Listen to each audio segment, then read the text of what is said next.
আসসালামু আলাইকুম। আমি ভালো আছি আলহামদুলিল্লাহ। আশা করি আপনারাও ভালো আছেন। আমি আজকে আবারও একটা রেসিপি নিয়ে এসেছি। আমার রেসিপির নাম চিকেন চাপ। তো চলেন রেসিপিটা শুরু করি। প্রথমে আমি মাংসটাকে ভালো করে ধুয়ে নিয়েছি। ধুয়ে এখন আমি একটা হ্যামার দিয়ে একটু থেতিয়ে নিব। আপনারা চাইলে হাড়টা বাদ দিয়ে দিতে পারেন। আর মুরগিটা একটু ছোট সাইজের, তো আমি হাড় সহ নিয়েছি।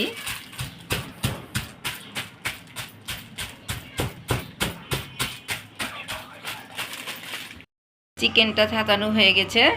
এখন আমি এখানে মশলা যোগ করব। আমি 1 চামচ আদা রসুন বাটা একসঙ্গে আছে। আমি 2 চামচ আদা রসুন বাটা দিলাম। দিয়ে দিচ্ছি 1 চামচ মরিচের গুঁড়ো,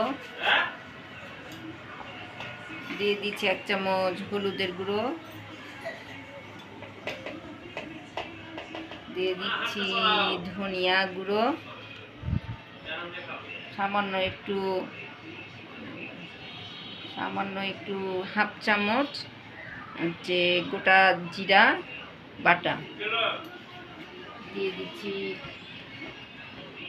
দিচ্ছি স্বাদ মতন লবণ, 4 চামচ সরিষার তেল,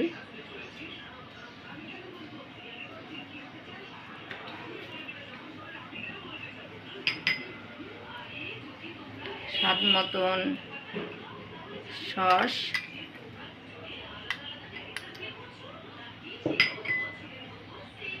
এরপরে আমি দিচ্ছি চিকেন মশলা 2 চামচ মতন। এটাকে আমি হাত দিয়ে ম্যারিনেট করব। খুব ভালোভাবে ম্যারিনেট করতে হবে, যাতে করে মশলাটা মাংসের ভিতরে ভালো করে ঢুকে যেতে পারে।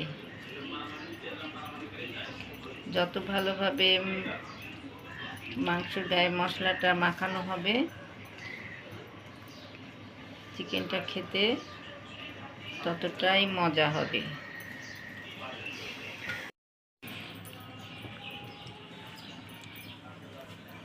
চিকেনটা ম্যারিনেট করা হয়ে গেছে। আমি 1 ঘন্টা এটা রেখে দিব। 1 ঘন্টা পরে আমি আসছি। 1 চামচ হোয়াইট ভিনেগার দিয়ে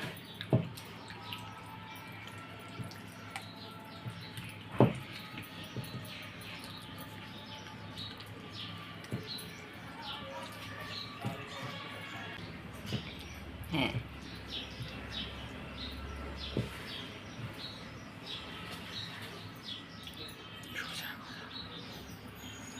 এখন আমি 1 ঘন্টা ভাবে রেখে দিব।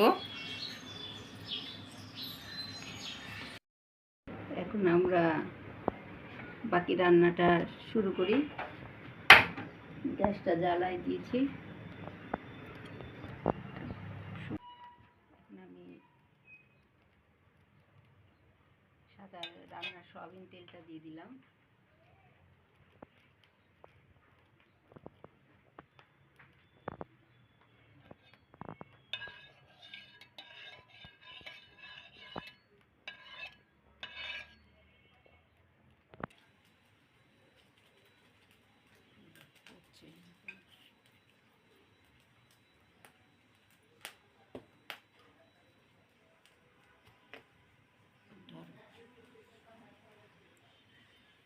লবণটা আমি ভুলে গেছিলাম, এখন দিয়ে দিচ্ছি।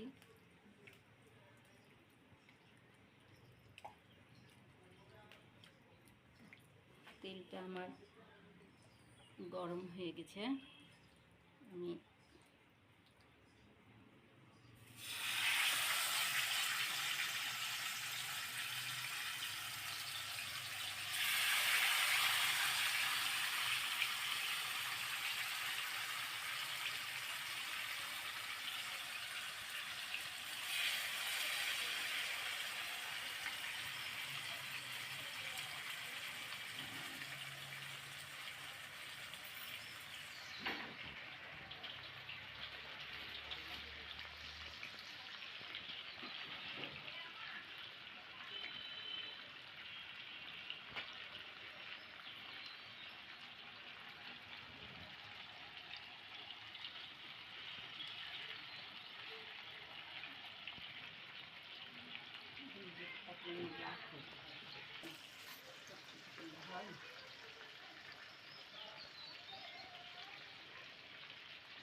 এইভাবে আমি উল্টে পাল্টে ভালো করে ভেজে নিব।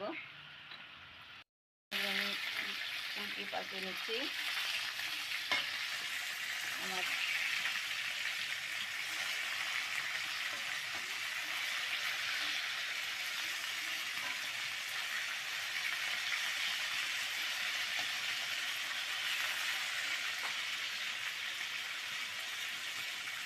আমি ধরে রাখি।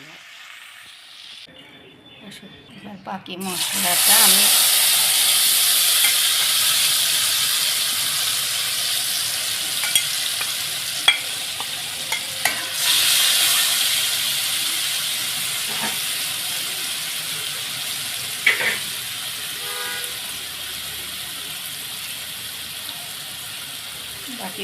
আমি একটু কষিয়ে নিব।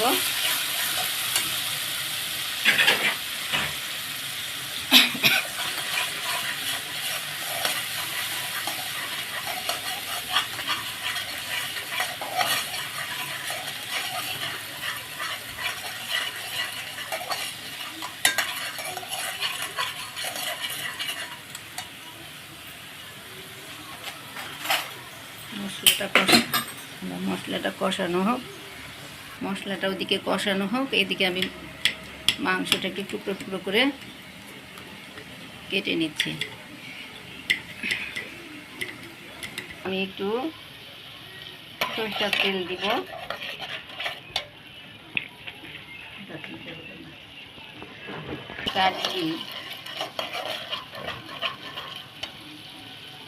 এবার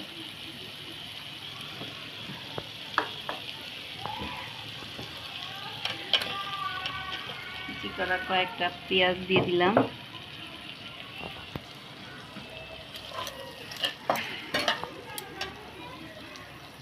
দিয়ে দিলাম একটু রসুন, একটু কাঁচামরিচ, শুকনো মরিচ,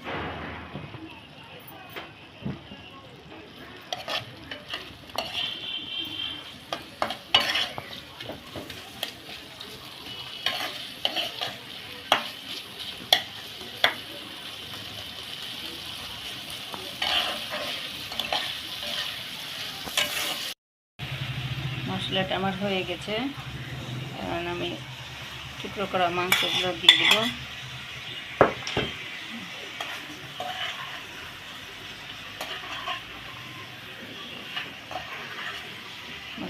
নাড়া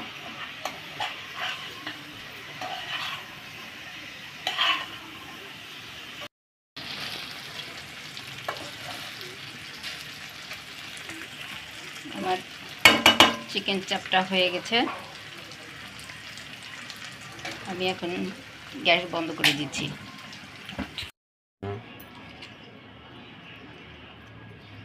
আমি একটু ডেকোরেশন করে দেখাই দিচ্ছি। আমার চিকেন চাপটা রেডি। আপনারা এভাবে বাড়িতে রান্না করে খাবেন, আমার জন্য দোয়া করবেন।